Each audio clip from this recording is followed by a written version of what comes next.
آپ نے گفتگو سنی بیسر صاحب کی، وہ کہہ رہے ہیں کہ جناب فنکشن نہیں کرنے دیا جاتا وزیر اعلیٰ کو، آپ ان کو کھل کے نہیں کام کرنے دے رہے، اور ساتھ ہی ساتھ زور زبردستی کے ساتھ ہی یہ سب کچھ ہو رہا ہے۔ اور اس وقت آپریشن کی ضرورت کیا ہے جب موسم اتنا سرد ہو چکا ہے، تو کیسا آپریشن؟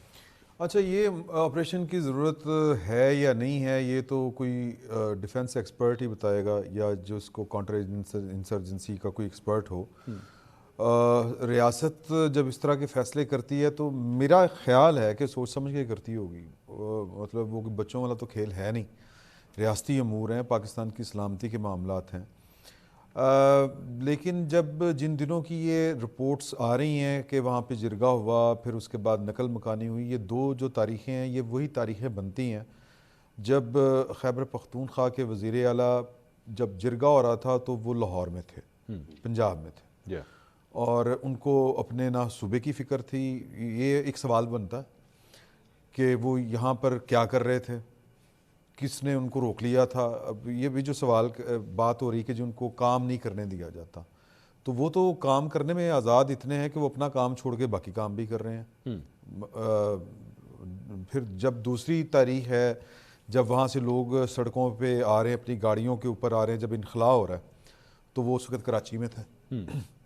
تو یہ اس میں نا جس کو اگر آپ کہیں کہ تضاد ہے، یعنی ان کی بات میں اور ان کے عمل میں، ٹھیک، تو اگر ان کو اپنے صوبے کی اور عوام کی اتنی فکر ہے تو پھر یہ بھی بڑا ویلڈ پوائنٹ ہے جو گورنمنٹ سائٹ کا ہے کہ انہوں نے 4 ارب روپے جو تھے وہ مختص کیے تھے نومبر میں۔ اچھا، پھر جو پچھلے وزیر اعلیٰ ہیں وہ کہتے ہیں کہ افغانستان اور طالبان یہ دہشت گردی ہے، اگرچہ وہ بھی آپریشن کے خلاف بظاہر عمران خان صاحب کا جو سٹانس تھا اس کے خلاف نہیں جاتے تھے، لیکن ان کو ہٹانے کی وجہ یہی بنی تھی کہ وہ آپریشن کے راستے میں دو وزراء اعلیٰ کے اندر یہ فرق ہے کہ پچھلے نے کہا تھا کہ جی میں نے ثبوت دیکھے ہیں کہ افغانستان سے دہشت گردی ہوتی ہے، موجودہ کہہ رہے ہیں کہ میرے پاس کوئی ایسا کوئی ثبوت ہی نہیں ہے، میں نے دیکھا ہی نہیں ہے کہ افغانستان سے کوئی دہشت گردی ہو۔ بالکل ایسا ہی ہے، اور ان کو ہٹائے جانے کی بھی وجہ یہی معلوم ہوتی ہے کہ وہ اس سطح کے اوپر نہیں جا سکتے تھے جس سطح کے اوپر سہیل افریدی صاحب نے سٹارٹ لیا ہے۔ ٹھیک، تو اگر مجموعی صورتحال کے اوپر ہم بات کریں تو یہ جزیات ہیں۔ جو بڑا نقشہ بنتا نظر آ رہا ہے وہ یہ ہے کہ پاکستان کی ریاست اور پاکستان تحریک انصاف، ان دونوں کو اپنی پوزیشنز جو ہے اس کے اوپر یا تو کوئی سٹیپ بیک کرنا پڑے گا کسی نہ کسی درجے کے اوپر، تو ادروائز ان دونوں کا اکٹھے چلنا مشکل ہے جس لیول کے اوپر یہ چیزیں پہنچ چکی ہیں۔ اور اس سارے کھیل میں ریاست جو ہے اس کو بہرحال ایج ہے۔ یہ صاحب، یہ عمران صاحب جو فرما رہے ہیں کہ جناب دونوں کا اکٹھے چلنا مشکل ہوتا جا رہا ہے، وہیں پہ آج خیبر پختونخوا اسمبلی کی جانب سے بھی ایک قرارداد پیش کر دی گئی۔ اب ایک صوبائی اسمبلی کی جانب سے ایک قرارداد کا پاس ہونا کہ جناب ٹرمپ کے بورڈ آف پیس کا حصہ اگر پاکستان بنا ہے، جو ظاہری بات ہے آپ کے پرائم منسٹر نے سائن کیا ہے، تو وہ غلط ہے، یہ نہیں ہونا چاہیے۔ ایک صوبائی اسمبلی کی جانب سے ایسی قرارداد کا منظور ہونا، یہ ظاہری بات ہے، اس بات کو اتنا لائٹلی نہیں لیا جا سکتا۔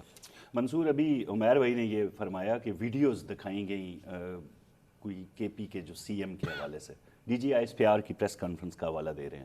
ان ویڈیوز میں کیا تھا؟ وہی تھا جو ہمیشہ آپ ڈیمانڈ کرتے ہیں کہ ہمیں بتائیں کہ دہشت گرد ہیں، بتائیں کیسے ہوتی ہے، کہاں سے آتے ہیں۔ اگر ان ویڈیوز کو بنیاد بنا کے آپ تنقید کر رہے ہیں اور آپ کہہ رہے ہیں کہ مجھے مار دیا جائے گا، کون مارے گا آپ کو؟ مطلب پہلے آپ پریس کانفرنس کا حوالہ دیتے ہیں، پھر آپ کہتے ہیں کہ ہم نے شکست دے دی۔ پتہ نہیں اب شکست کا پیمانہ کیا ہے، ان کا جیت کا پیمانہ کیا ہے، کچھ سمجھ نہیں آتا۔ کہ لوگ تو نکلے نہیں نا، جتنی بھی کالز آئیں پورے پاکستان نے دیکھ لیا کہ اگر 15,000 لوگ کراچی میں نکل آئے ہیں تو 2 کروڑ کی آبادی میں یہ بہت بڑا نمبر نہیں ہے۔ لوگوں نے آپ کو اسی وجہ سے رد کر دیا ہے کہ آپ کا آغاز اور اختتام یہی ہوتا ہے کہ آپ نے ریاستی اداروں پہ بلیم کرنا ہے، ان کو آپ نے بدنام کرنا ہے، نیشنلی اینڈ انٹرنیشنلی۔ اب مجھے مار دیں گے کوئی چھوٹی بات نہیں ہے۔ مطلب آپ فوج کو براہ راست مخاطب کر کے کہہ رہے ہیں کہ انہوں نے مجھے اسمگلر ڈکلیئر کرنے کی کوشش کی، مجھ پہ بہتان لگائے، الزام لگائے، اب یہ مجھے مار دیں گے۔ تو میرے خیال میں ریڈ لائن کراس ہو چکی ہے۔ کے پی ایسی اسمبلی کے اندر مثلا اسرائیل کے حوالے سے باتیں ہو رہی ہیں، کھل کے حکومت کی طرف سے ایک موقف سامنے آیا ہے، بھائی ہم کبھی بھی حماس کو غیر مسلح کرنے کی حمایت نہیں کریں گے۔ یہ کوئی چھوٹی سٹیٹمنٹ نہیں ہے، لیکن بار بار آپ اس پہ سیاست کریں گے جو کہ ہم ہمیشہ کرتے ہیں۔ انٹرنیشنل ایشوز جو پاکستان کو جہاں پہ عزت مل رہی ہو، فیلڈ مارشل کو عزت مل رہی ہو، پی ایم کو عزت مل رہی ہو، نادانوں یہ عزت شخصیات کو نہیں مل رہی، یہ عزت پاکستان کو مل رہی ہے، لیکن یہ بات ان کی سمجھ میں نہیں آتی۔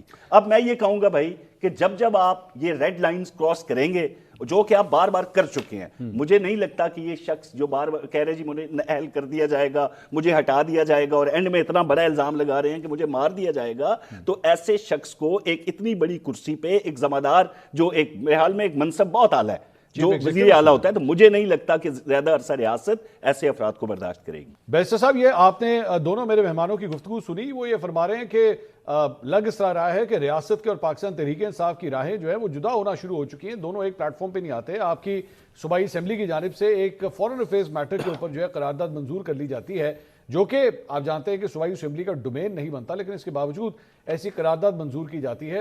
اس کے بعد وزیر اعلیٰ کی کرسی کے اوپر اب سوالات اٹھنا شروع ہو گئے ہیں کہ جو پوزیشنز وہ لے رہے ہیں وہ ریاست کے لیے شاید درست نہیں ہیں۔ آپ نہیں سمجھتے کہ پاکستان تحریک انصاف جو ہے بہت زیادہ ایکسٹریم پوزیشنز لینا شروع ہو چکی ہے؟ اچھا منصور بھائی، دیکھیں ہم ریاست ایکویٹ کر رہے ہیں شاید کسی سپرفیشل تھنگ کو۔ دیکھیں ریاست کیا پارلیمان سے ہٹ کے ہو سکتی ہے؟ کیا اس کا وجود آپ تسلیم کر سکتے ہیں؟ دیکھیں آپ نے جتنے بڑے فیصلے کیے ہیں اس پارلیمان کی نفی کر کے لیے ہیں۔ اگر اس بورڈ کی بھی چلے بات ہو رہی ہے پیس بورڈ کے لیے، کیا پیس بورڈ کے لیے کیا ڈیبیٹ نہیں ہونی چاہیے تھی پارلیمان میں؟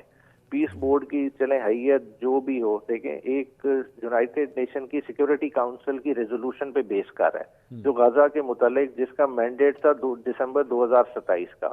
ایک ایسے صدر کا انیشیٹو ہے جس کی یہ آخری ٹرم ہے، جس کے آخری 3 سال رہ گئے ہیں، اس کی ایک پرائیویٹ کیپیسٹی میں ایک انیشیٹو پہ آپ نے امین کہہ دیا ہے، اور اس پہ پورے مسلمانوں کا سینٹیمنٹ بھی انوالو ہے اس ٹاپک۔ نہیں، لیکن بیرسٹر صاحب اس میں مجھے اجازت دیجیے گا، پہلی بات تو یہ کہ احسن اقبال صاحب کا یہ بیان آیا کہ جناب اس کی اپروول جو ہے وہ کیبنٹ سے لی گئی تھی، کیبنٹ نے جو ہے اپروو کیا، پوائنٹ 1۔ پوائنٹ 2، ہم اکیلے اس میں مسلم ملک نہیں ہیں، مطلب اس بورڈ آف پیس کے اندر 7 دیگر اور مسلم ممالک بھی ہیں۔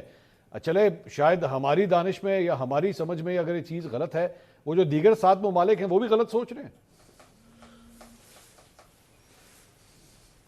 نہیں، دیکھیں اگر ان کا اپنا فیصلہ ہے، دیکھیں آپ دیکھیں ان کا اپنی جمہوریت کی کیا ہسٹری ہے، نہیں ہے، ان کی کیا اس وقت ڈائنامکس ہیں، ساروں کے یو اے سعودی عربیہ کا تنازع کسی سے ڈھکا چھپا نہیں ہے، بہت سارے مسئلے مسائل ہیں۔ دیکھیں پاکستان ایک ایٹمی ملک ہے، پاکستان کا موازنہ کسی اور مسلمان ملک کے لحاظ سے نہیں ہو سکتا۔ پاکستان کی اپنی ایک انڈیویجول آئیڈینٹی ہے جس کے طرف پوری مسلم دنیا دیکھ رہی ہے۔ اگر پاکستان بھی اس طرح سے فالوور بن کے فیصلے کرنے لگ جائے گا تو میں سمجھتا ہوں یہ پوری مسلمان دنیا کے لیے پریشان کن بات ہوگی۔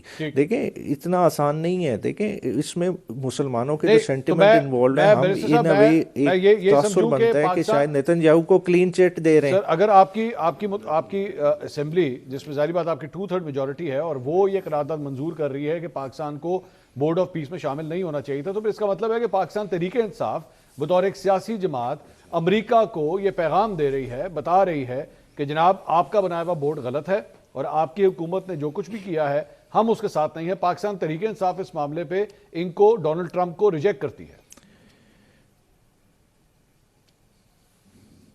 دیکھیں پاکستان میں دیکھیں ایک ڈیبیٹ ہماری اپنی اسمبلی میں ہوئی، نیشنل اسمبلی کی ڈیبیٹ، جس میں علامہ راجہ ناصر صاحب بولے، مولانا فضل الرحمان بولے۔